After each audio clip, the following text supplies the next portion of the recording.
I don't think it really matters what somebody's political reputation may be. In the end, we need to look at what people say. And so I was really pleased to get the comment from Paul Dickinson.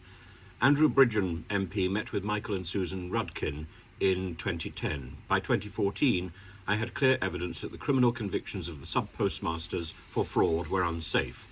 The Post Office and the government were made fully aware of this, yet shockingly nothing was done to rectify the clear and huge miscarriage of justice. I spoke to all the media, all the major media outlets. I briefed journalists at the BBC, Sky News, Channel 4 and ITV, as well as all the national newspapers, that I had all the proof that the Horizon scandal was the biggest miscarriage of justice in UK history.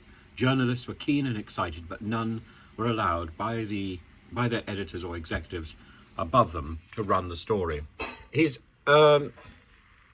Paul Dickinson is absolutely right.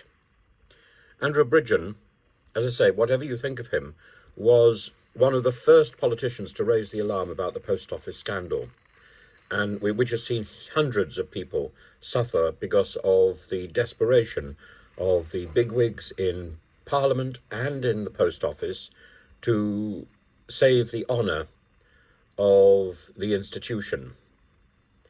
He first raised the issue in 2012, more than a decade ago now, and he was specifically interested in the whistleblower Michael Rudkin, and he tells a shocking tale. He says Michael Rudkin visited Fujitsu's headquarters in Bracknell and inadvertently witnessed IT engineers there secretly altering the accounts of sub-postmasters in Horizon.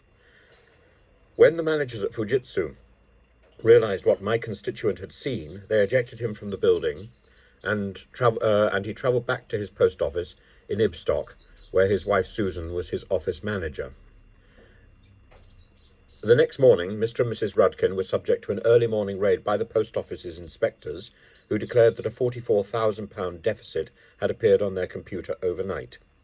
Criminal convictions resulted. I never believed it was a coincidence that the post office found this massive deficit shortfall on my consultant's computer the same day he uncovered what Fujitsu was doing. When I challenged Fujitsu, it said that Mr. Rudkin had never been to its premises and it had lost the visitor's book for the day in question. My constituents want to know who will be held to account for more than a decade of false incrimination and humiliation suffered by my constituents. The Post Office Minister, Kevin Hollinrake, thought the coincidence was surprising as well. But we're going back to 2012, when the MP, when Bridgen was informed of the story and took it seriously and believed it.